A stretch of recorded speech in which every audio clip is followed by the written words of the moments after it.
أعوذ بالله من الشيطان الرجيم. بسم الله الرحمن الرحيم. الحمد لله الذي أنزل على عبده الكتاب ولم يجعل له عوجا قيما لينذر بأسا شديدا من لدنه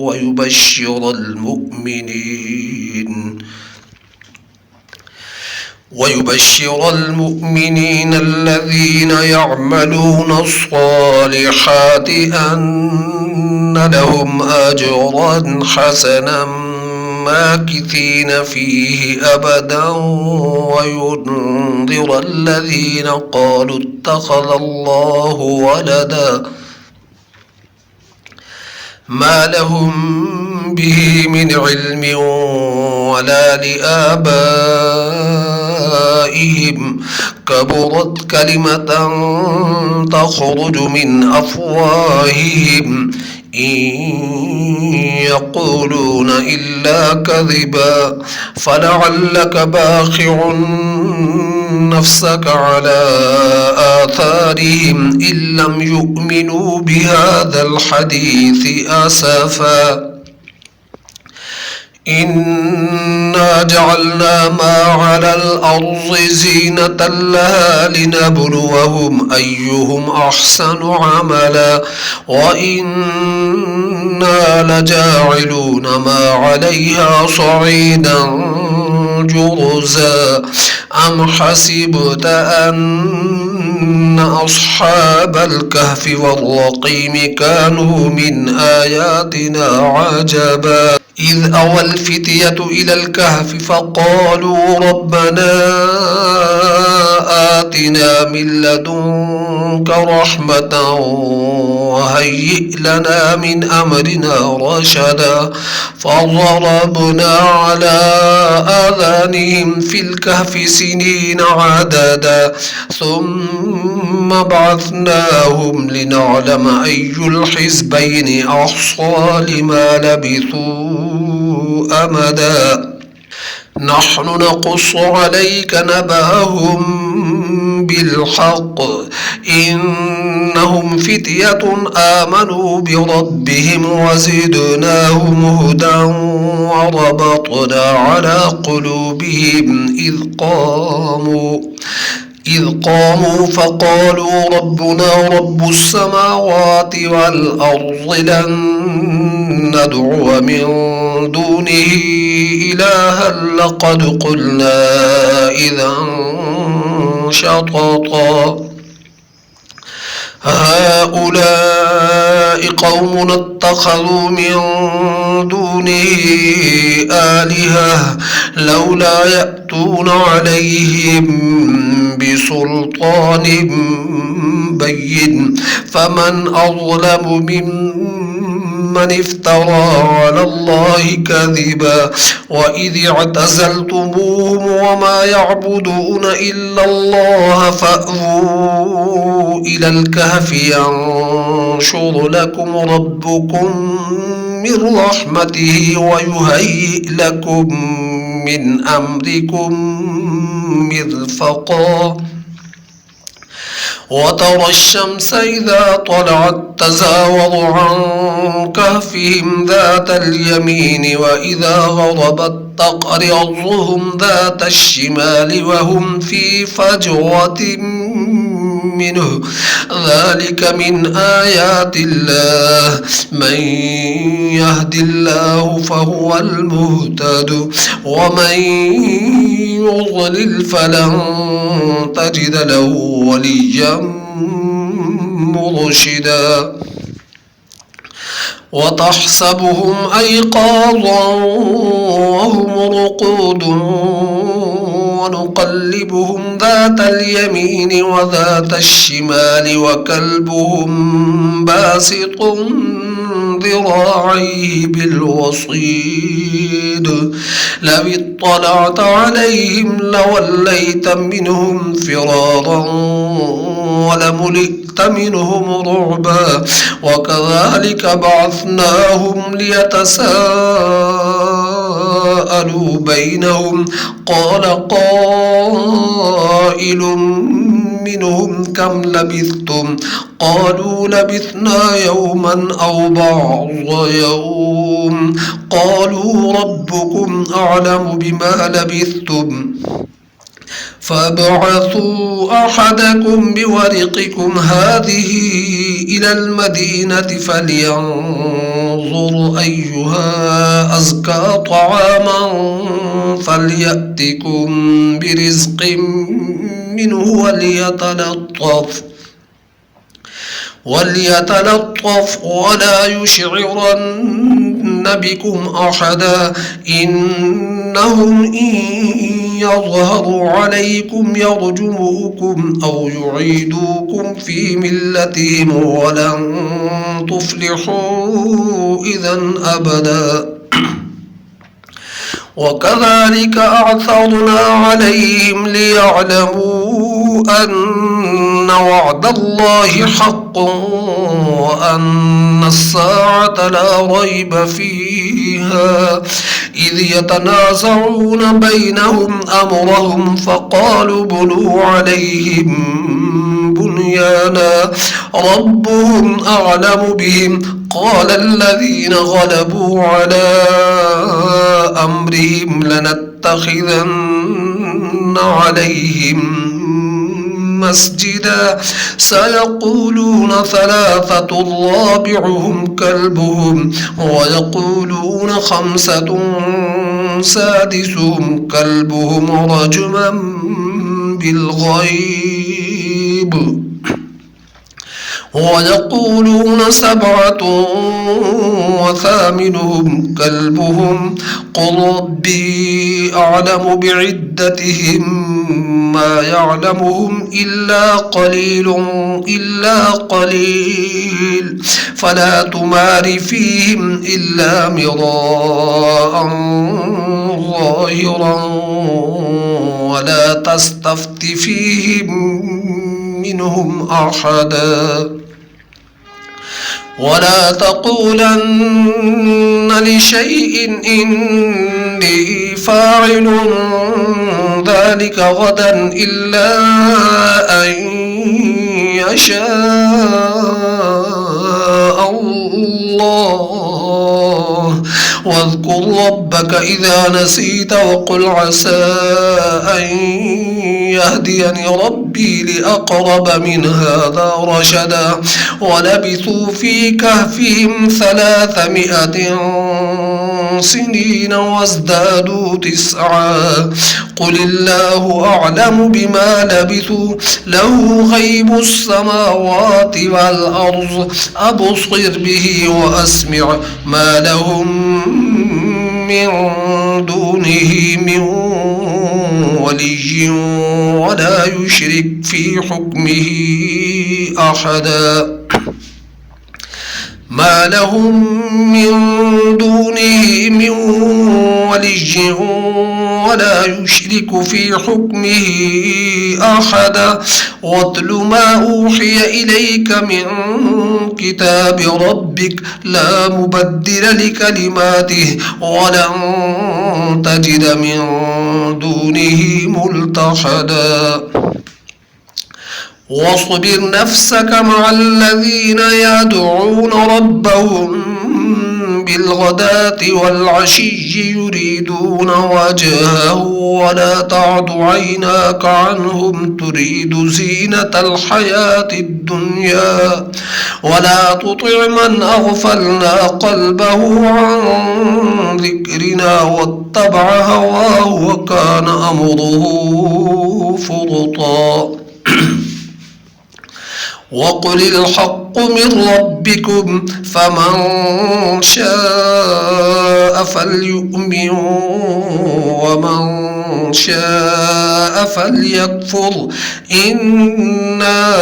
أعتدنا للظالمين نارا أحاط بهم سرادقها وإن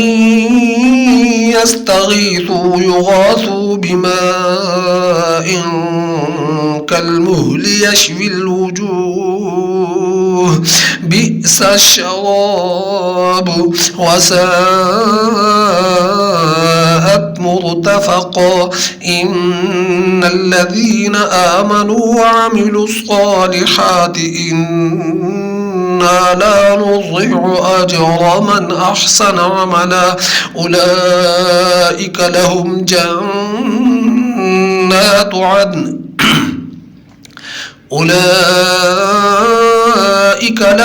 جنات عدن تجري من تحتهم الأنهار يحلون فيها من أساور من ذهب ويلبسون ثيابا خضرا من سندس واستبرق متكئين فيها على الأرائك نعم الثواب وحسنت مرتفقا واضرب لهم مثل الرجلين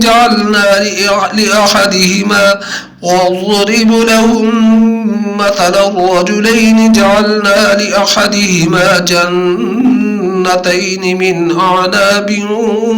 وحففناهما بنخل وجعلنا بينهما زرعا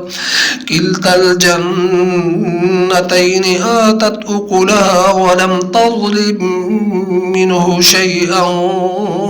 وفجرنا خلالهما نهرا وكان له ثمر فقال لصاحبه وهو يحاوره أنا أكثر منك مالا وأعز نفرا ودخل جنته وهو ظالم لنفسه قال ما أظن أن تبيد هذه أبدا وما أظن الساعة قائمة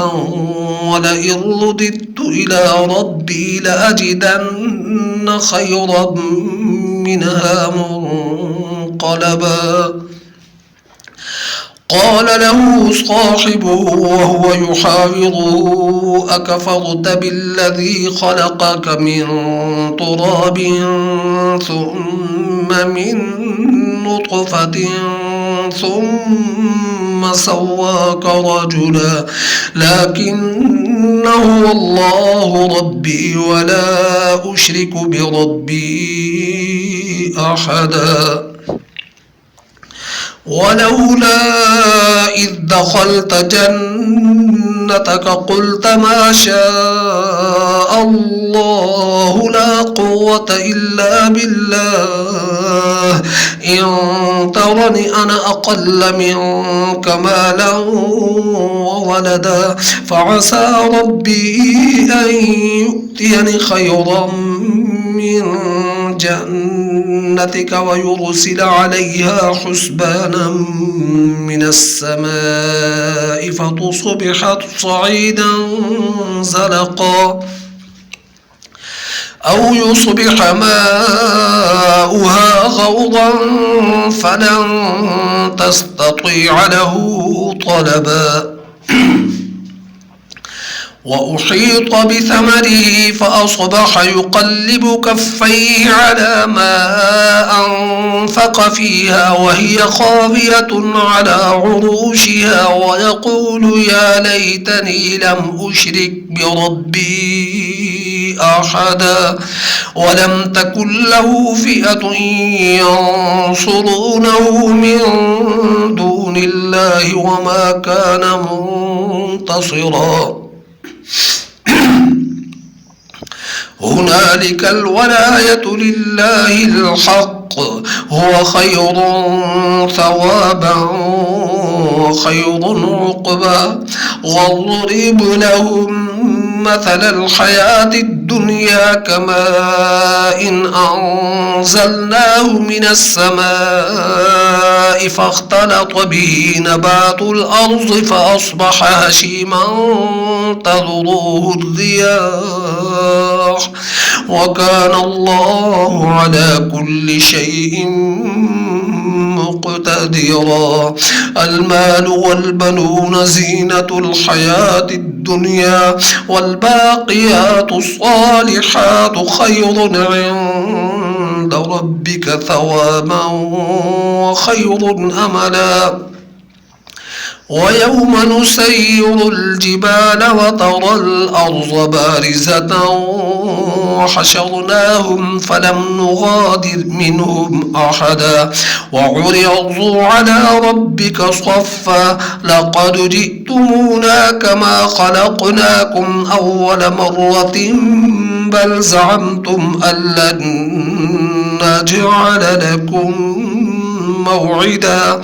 ووضع الكتاب فترى المجرمين مشفقين مما فيه ويقولون يا ويلتنا ما لهذا الكتاب لا يغادر صغيرة ولا كبيرة إلا أحصاها ووجدوا ما عملوا حاضرا ولا يظلم ربك أحدا. وإذ قلنا للملائكة اسجدوا لآدم فسجدوا إلا إبليس كان من الجن ففسق عن أمر ربه أفتتخذونه وذريته أولياء من دوني وهم لكم عدو بئس للظالمين بدلا. ما أشهدتهم خلق السماوات والأرض ولا خلق أنفسهم وما كنت متخذ المضلين عضدا. ويوم يقول نادوا شركائي الذين زعمتم فدعوهم فلم يستجيبوا لهم وجعلنا بينهم موبقا. ورأى المجرمون النار فظنوا أنهم مواقعوها ولم يجدوا عنها مصرفا. ولقد صرفنا في هذا القرآن للناس من كل مثل وكان الإنسان أكثر شيء جدلا. وما منع الناس أن يؤمنوا إذ جاءهم الهدى ويستغفروا ربهم إلا أن تأتيهم سنة الأولين أو يأتيهم العذاب قبلا. وما نرسل المرسلين إلا مبشرين ومنذرين ويجادل الذين كفروا بالباطل ليدحضوا به الحق واتخذوا آياتي وما أنذروا هزوا. ومن أظلم ممن ذكر بآيات ربه فأعرض عنها ونسي ما قدمت يداه إنا جعلنا على قلوبهم أكنة أن يفقهوا وفي آذانهم وقرا وإن تدعوهم إلى الهدى فلن يهتدوا إذا أبدا. وربك الغفور ذو الرحمة لو يؤاخذهم بما كسبوا لعجل لهم العذاب بل لهم موعد لن يجدوا من دونه موئلا. وتلك القرى أهلكناهم لما لما ظلموا وجعلنا لمهلكهم موعدا وإذ قال موسى لفتاه لا أبرح حتى أبلغ مجمع البحرين أو أمضي حقبا فلما بلغا مجمع بينهما نسيا حوتهما فاتخذ سبيله في البحر سربا فلما جاوزا قال لفتاه آتنا غداءنا لقد لقينا من سفرنا هذا نصبا قال أرأيت إذ أوينا إلى الصخرة فإني نسيت الحوت وما أنسانيه إلا الشيطان أن أذكره واتخذ سبيله في البحر عجبا قال ذلك ما كنا نبغي فارتدا على آثارهما قصصا فوجدا عبدا من عبادنا آتيناه رحمة من عندنا وعلمناه من لدنا علما قال له موسى هل أتبعك على أن تعلمني مما علمت رشدا قال إنك لن تستطيع معي صبرا وكيف تصبر على ما لم تحط به خبرا قال ستجدني إن شاء الله صابرا ولا أعصي لك أمرا قال فإن اتبعتني فلا تسألني عن شيء حتى أحدث لك منه ذكرا فانطلقا حتى إذا ركبا في السفينة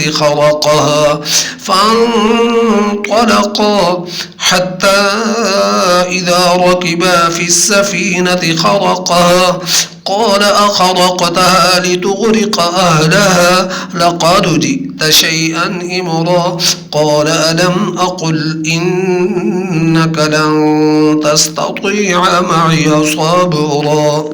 قال لا تؤاخذني بما نسيت ولا ترهقني من أمري عسرا فانطلقا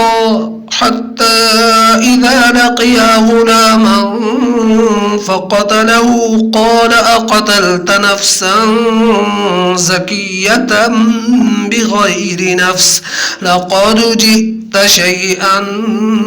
نكرا قال لم أقل لك إنك لن تستطيع معي صبرا قال إن سألتك عن شيء بعدها فلا تصاحبني قد بلغت من لدني عذرا فانطلقا حتى إذا أتيا أهل قرية استطعما أهلها فأبوا أن يضيفوهما فوجدا فيها جدارا يريد أن ينقض فأقامه قال لو شئت لاتخذت عليه أجرا قال هذا فراق بيني وبينك سأنبئك بتأويل ما لم تستطع عليه صبرا أما السفينة فكانت لمساكين يعملون في البحر فأردت أن أعيبها وكان وراءهم ملك يأخذ كل سفينة غصبا وأما الغلام فكان أبواه مؤمنين فخشينا أن يرهقهما طغيانا وكفرا فأردنا أن يبدلهما ربهما خيرا منه زكاة وأقرب رحما. وأما الجدار فكان لغلامين يتيمين في المدينة وكان تحته كنز لهما وكان أبوهما صالحا فأراد ربك أن يبلغا أشدهما ويستخرجا كنزهما رحمة من ربك وما فعلته عن أمري ذلك تأويل ما لم تسطع عليه صبرا. ويسألونك عن ذي القرنين قل سأتلو عليكم منه ذكرا. إنا مكنا له في الأرض وآتيناه من كل شيء سببا فأتبع سببا حتى إذا بلغ مغرب الشمس وجدها تغرب في عين حمئة ووجد عندها قوما قلنا يا ذا القرنين إما أن تعذب وإما أن تتخذ فيهم حسنا. قال أما من ظلم فسوف نعذبه ثم يرد إلى ربه فيعذبه عذابا نكرا. وأما من آمن وعمل صالحا فله جزاء الحسنى وسنقول له من أمرنا يسرا. ثم أتبع سببا حتى إذا بلغ مطلع الشمس وجدها تطلع على قوم لم نجعل لهم من دونها سترا كذلك وقد أحاطنا بما لديه خبرا. ثم أتبع سببا حتى إذا بلغ بين السدين وجد من دونهما قوما لا يكادون يفقهون قولا. قالوا يا ذا القرنين إن يأجوج ومأجوج مفسدون في الأرض فهل نجعل لك خرجا على أن تجعل بيننا وبينهم سدا. قال ما مكني فيه ربي خير فأعينوني بقوة أجعل بينكم وبينهم ردما. آتوني زبر الحديد حتى إذا ساوى بين الصدفين قال انفخوا حتى إذا جعله نارا قال آتوني أفرغ عليه قطرا فما استطاعوا أن يظهروه وما استطاعوا له نقبا. قال هذا رحمة من ربي فإذا جاء وعد ربي جعله دكا وكان وعد ربي حقا. وتركنا بعضهم يومئذ يموج في بعض ونفخ في الصور فجمعناهم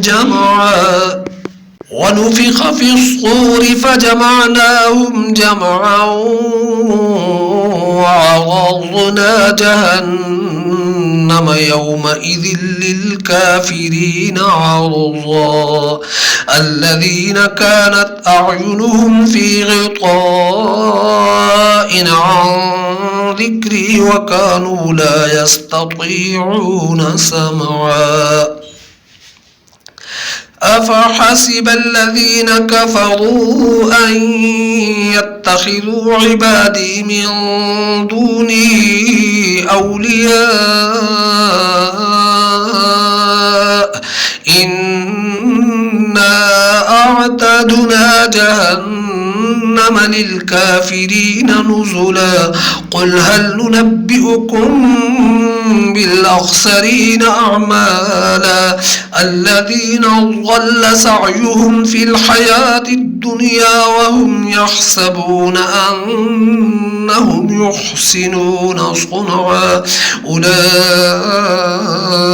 الذين كفروا بآيات ربهم ولقائه فحبطت أعمالهم فلا نقيم لهم يوم القيامة وزنا ذلك جزاؤهم جهنم بما كفروا واتخذوا آياتي ورسلي هزوا إن الذين آمنوا وعملوا الصالحات كانت لهم جنات الفردوس نزلا خالدين فيها لا يبغون عنها حولا قل لو كان البحر مدادا لكلمات ربي لنفد البحر قبل أن تنفد كلمات ربي ولو جئنا بمثله مددا قل إنما أنا بشر مثلكم يوحى إلي أنما إلهكم إله واحد فمن كان يرجو لقاء ربه فليعمل عملا صالحا ولا يشرك بعبادة ربه أحدا صدق الله العظيم.